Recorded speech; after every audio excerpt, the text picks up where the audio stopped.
Hello दोस्तों, welcome to my YouTube channel concept मस्ती पे आप सभी दोस्तों का स्वागत है। तो आइए आज हम बहुपद का सेकेंड वाला पार्ट जो कुछ छूटा हुआ था उसको देखते हैं और इसको आज फिनिश करने की कोशिश करते हैं। देखिए, मैं इसके पहले वाले में बताया था, उसके बाद शुरू करते हैं। तो व्यापक रूप में अगर अल्फ़ा बीटा द्विघात बहुपद मान लीजिए जिसको हम एक ax² plus bx plus c के रूप का व्यक्त करते हैं, ठीक है। तो अगर इसका अल्फ़ा बीटा क्या हो, शून्यक हो, जहाँ पे a is not equal to 0, इसको समझने की कोशिश कीजिएगा। a is not equal to 0 मतलब होता है एक कतई 0 नहीं होना चाहिए। अगर a की वैल्यू आप 0 कर देंगे, आप समझिए, अगर a की वैल्यू 0 हो जाएगा तो a आपका x² वाला टर्म नहीं बनेगा, और जब x² वाला टर्म नहीं बनेगा तो द्विघात बहुपद बनेगा ही नहीं। इसलिए एक कंडीशन दिया गया होता है, जब भी आप देखिएगा तो a is not equal to 0 होता है।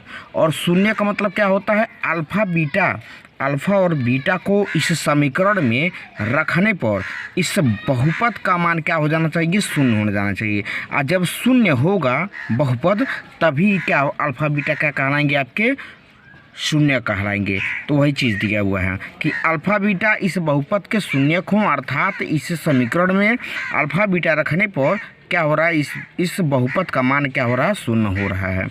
तो इसको क्या कर सकते हैं हम, अगर बहुपद अगर इस तरीके से शून्यक है तो x माइनस अल्फ़ा और x माइनस बीटा क्या होंगे, px के गुणनखंड होते हैं। नोट कीजिएगा, इसको बहुत ज़रूरी है, बहुत इंपॉर्टेंट चीज़ मैं बता रहा हूँ यहाँ पे कि अगर अल्फ़ा बीटा द्विघात बहुपद के शून्यक होते हैं तो x माइनस अल्फ़ा और x माइनस बीटा घटा करके, यानी x में से चूँकि x में क्या है आपका बहुपद है तो x में से ही घटाएंगे, y में से नहीं घटाएंगे। अगर y में ये बहुपद होता है, यानी कि इसके जगह पे ay² plus by plus c रहता तो हम यहाँ पे क्या लिखते, x माइनस अल्फ़ा नहीं लिखते, तब लिखते y माइनस अल्फ़ा और y माइनस बीटा। तो अभी हाल फिलहाल में आपका x के पद में बहुपद है तो यहाँ पे लिखेंगे x माइनस अल्फ़ा और x माइनस बीटा px मतलब ये जो आपका लिया हुआ है इसके क्या है, गुणनखंड है, अथवा px के जगह पे लिख सकते हैं बहुपद के गुणनखंड होते हैं। तो इसका मतलब ये हो गया कि ax² plus bx plus c equal to को आप लिख सकते हैं कि कोई कांस्टेंट टर्म होता है और इसका जो ये बराबर होगा x minus alpha into x minus beta के।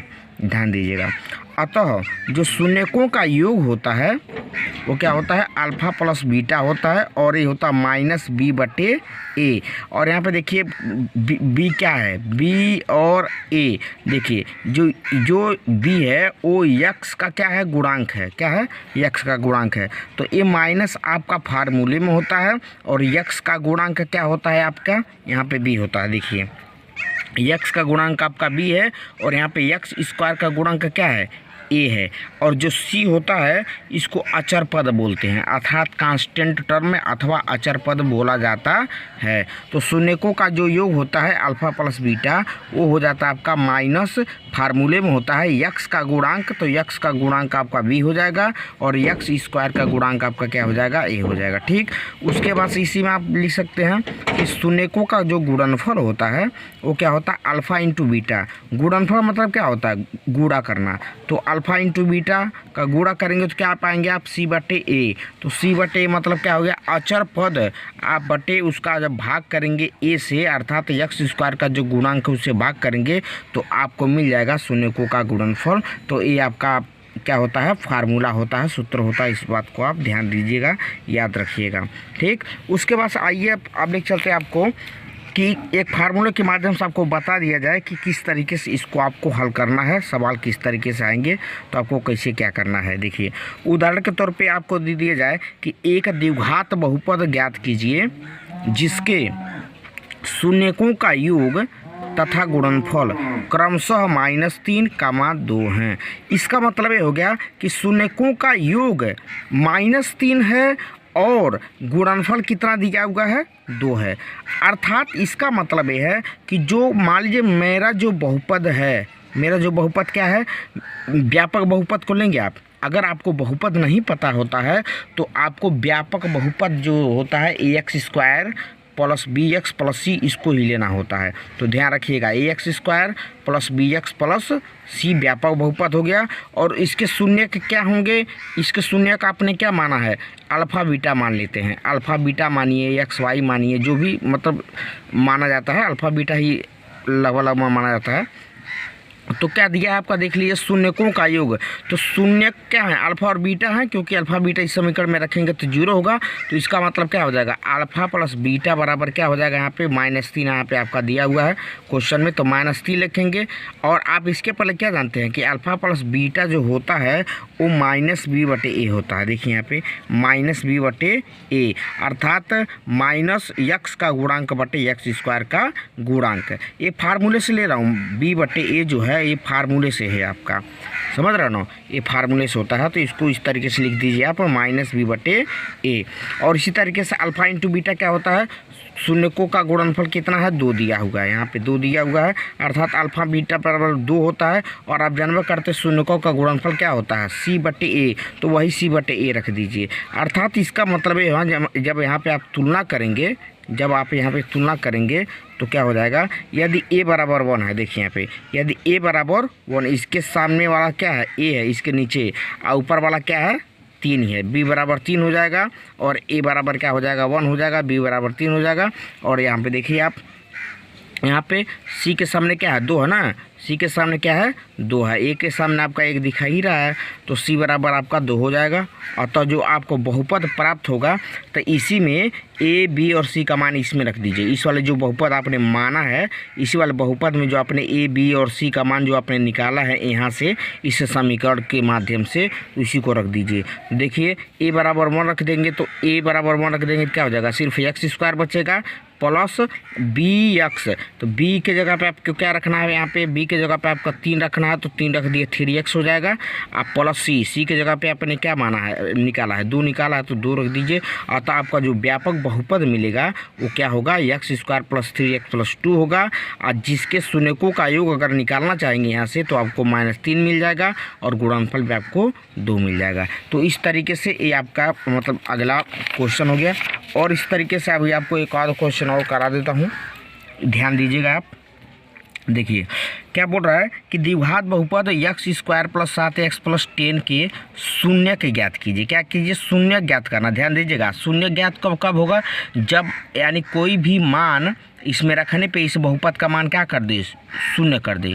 कोई भी अल्फ़ा अथवा बीटा जो इसमें रखने पर क्या कर दे, इस बहुपद के मान को 0 कर दे, वही शून्य कहलाता है।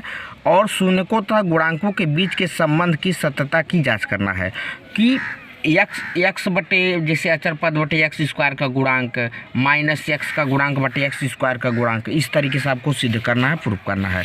तो मान लीजिए आपका बहुपद क्या दिया है, x² प्लस 7x प्लस 10 दिया है। तो पहले इस समीकरण से हम पहले दोनों जो शून्यक होते हैं, 2 शून्यक निकल जाएंगे, ठीक ना। x² प्लस 7x प्लस 10 से इसको हम तोड़ देंगे, बीच वाले पद को तोड़ करके हम निकालते हैं गुणनखंड विधि से। तो x² plus 5x plus 2x plus 10 में इसको लिख सकते हैं। यहाँ पे आप x कॉमन लेंगे तो x प्लस 5 बचेगा, प्लस 2 यहाँ लिखेंगे तो x प्लस 5 बचेगा, अर्थात ये हो जाएगा x प्लस 5 x प्लस 2। अब इस समीकरण का मान 0 तभी होगा या तो a 0 हो या तो a 0 हो। बात समझिएगा, 2 चीज़ों का गुणनफल तभी 0 होगा। आप ए जैसे x में है ना, तो आपको पता नहीं है कि ए वाला 0 होगा, टर्म पद 0 होगा कि ये 0 होगा, इसलिए एक बार इसको 0 लेके चलते हैं और एक बार इसको 0 लेके चलते हैं। क्योंकि आप जानते हैं अच्छी तरीके से कि 2 चीज़ों का गुणनफल माने अगर किसी चीज़ को 0 लाना है तो 2 चीज़ों में कोई एक जरूर 0 होगा, या तो पहला 0 होगा या तो दूसरा 0 होगा। लेकिन हमको यहाँ ये नहीं पता है कि हमको ए वाला 0 है या वाला 0 है, इसलिए हम एक बार इसको 0 लेकर के चेक कर लेते हैं, एक बार इसको 0 लेकर चेक कर लेते हैं। तो जब चेक करेंगे तो x प्लस 5 बराबर जब आप 0 लिखेंगे कि माना यदि x प्लस 5 क्या हो 0 होगा, तो इस बहुपद का मान क्या हो जाएगा, 0 होगा, 0 दिखाएगा। इसका मतलब हो गया कि जब इसको 75 करेंगे तो x बराबर -5 आ जाएगा। और जब इसको x प्लस 2 को जब 0 दिखाएंगे तो यहाँ से आपका मान आएगा x बराबर -2। अब आपको सिद्ध करना है, क्या बोल रहा है यहाँ पे देखिए, संबंध की सत्यता की जांच करनी है, ठीक है। तो आप क्या जानते हैं, शून्यकों का योग बराबर होता है शून्यकों का योग। तो एक -2 निकालें, -5 निकालें, तो यहाँ पे रख दीजिए -2 + -5, ये क्या हो जाएंगे 5 और 5 और 2 जुड़ जाएगा तो -7/1 हो जाएगा। और आप जानना करते हैं कि ये माइनस आपका फार्मूले में रहता है और x का गुणांक बटे x स्क्वायर का गुणांक होता ही है। और ये प्रूफ किया गया है कि ये -x का गुणांक बटे x स्क्वायर का गुणांक, इसका मतलब आपने प्रूफ कर दिया कि जो चीज़ आपने लगाया है वो क्या है, वो सही है। और दूसरा का क्या होता है शून्यकों का गुणनफल, तो -2 × -5, क्यों -2 यहाँ से आपने निकाला है, -5 यहाँ से निकाला है, यही आपके शून्यक हैं। तो -2 × -5 करेंगे तो क्या हो जाएगा, माइनस से प्लस हो जाएगा, 5 दूनी 10, यहाँ पे 10 आ जाएगा, 10/1 लिखेंगे। इसका क्या मतलब हो गया, अचर पद बटे x स्क्वायर का गुणांक, इसका मतलब है अचर पद बटे x स्क्वायर गुण। अचर पद क्या होता है, कांस्टेंट टर्म, अर्थात अंतिम पद अचर पद होता है। ये जो 10 देखिए यहाँ पे 10 अचर पद ही है। x स्क्वायर का गुणांक देखिए यहाँ पे क्या है, 1 ही है। तो इस तरीके से ये भी आपको फार्मूले से पता चल जा रहा है और इस समीकरण से भी पता चल जा रहा है, दोनों मैच खा रहे हैं, इसलिए आपका क्या हो जाएगा, ये सही है बिल्कुल ठीक। और एक क्वेश्चन और देखते हैं, लास्ट क्वेश्चन है, इसे देखिए। बहुपद x स्क्वायर -3 के शून्यक ज्ञात कीजिए और शून्यकों तथा गुणांकों के बीच के संबंध की सत्यता की जांच कीजिए। तो सत्यता की जांच करने के लिए पहले देख लेते हैं, x स्क्वायर -3 दिया हुआ है, तो इसका मतलब है a स्क्वायर -3 को क्या लिख सकते हैं, √3 का वर्ग लिख सकते हैं। तो जब √3 का करड़ी में 3 का जब वर्ग करेंगे तो आपको 3 मिल जाएगा। इसका मतलब ये हो गया कि a स्क्वायर -b स्क्वायर के फार्मूले में आ गया। तो आप जानबा करते एक कोष्टक में a + b, यहाँ पे एक कोष्टक में a + b और दूसरे कोष्टक में a - b आपको प्राप्त होगा। तो x + √3 हो जाएगा, एक कोष्टक में x - √3 होगा। और शून्यक आपको पता करना है, तो इसका मतलब शून्यक को पता करने के लिए इस बहुपद का मान क्या होना चाहिए, 0 होगा। 0 तब होगा जब x + √3 बराबर 0 हो, या तो a 0 हो या तो a 0 हो। जब इसको आप 0 करेंगे तो x बराबर -√3 आएगा, और जब इसको आप 0 करेंगे तो x बराबर +√3 आएगा। तो यहाँ से देख लीजिए x बराबर -√3 आ गया और यहाँ से x बराबर √3 आ गया। अब देखिए यहाँ पे क्या होता है, शून्यकों का योग। तो शून्यकों का योग क्या होता है, √3 पहले भी निकला है। शून्यकों का योग मतलब जोड़, तो √3 और -√3, तो -√3 दूसरा वाला है, तो जोड़ने में प्लस करेंगे तो माइनस हो जाएगा आपसे, तो बराबर 0 आ गया। तो 0 को तो कुछ भी लिख सकते हैं आप, कोई दिक्कत नहीं है कि -x का गुणांक बटे x स्क्वायर का गुणांक। देखिए 0 x का गुणांक, इसमें x हाई नहीं है, x वाला पद नहीं है, तो इसका मतलब 0 हाई है वो ऑलरेडी, ठीक है। और नीचे अगर मान लीजिए 1 यहाँ पे है तो उसको आप x स्क्वायर का गुणांक लिख सकते हैं, तो ये सही है। और दूसरा चीज़ देखिए क्या दिया है, शून्यकों का गुणनफल। तो शून्यकों का गुणनफल √3 × -√3 है दूसरा वाला। तो क्या, जब √3 का -√3 में गुणा करेंगे तो -3/1 आ जाएगा। अब -3 देखिए यहाँ पे दिया हुआ है, -3 यही अचर पद होता है, तो -3 अचर पद हो गया। और x स्क्वायर का गुणांक देखिए क्या आपका 1 है, तो 1 हो जाएगा। इस तरीके से आपका प्रूफ हो गया। तो अगर आपको वीडियो अच्छा लगा है तो कृपया लाइक ज़रूर कीजिए और कमेंट जरूर कीजिए। कमेंट जाकर कमेंट सेक्शन है, उसमें अगर आपको किसी प्रकार की दिक्कत है, समस्या है तो ज़रूर बताइए, और बताइए कि आपको और कौन सा वीडियो चाहिए। मैं पूरी कोशिश करूँगा आपकी सेवा में। तो पूरा वीडियो देखने के लिए बहुत बहुत धन्यवाद।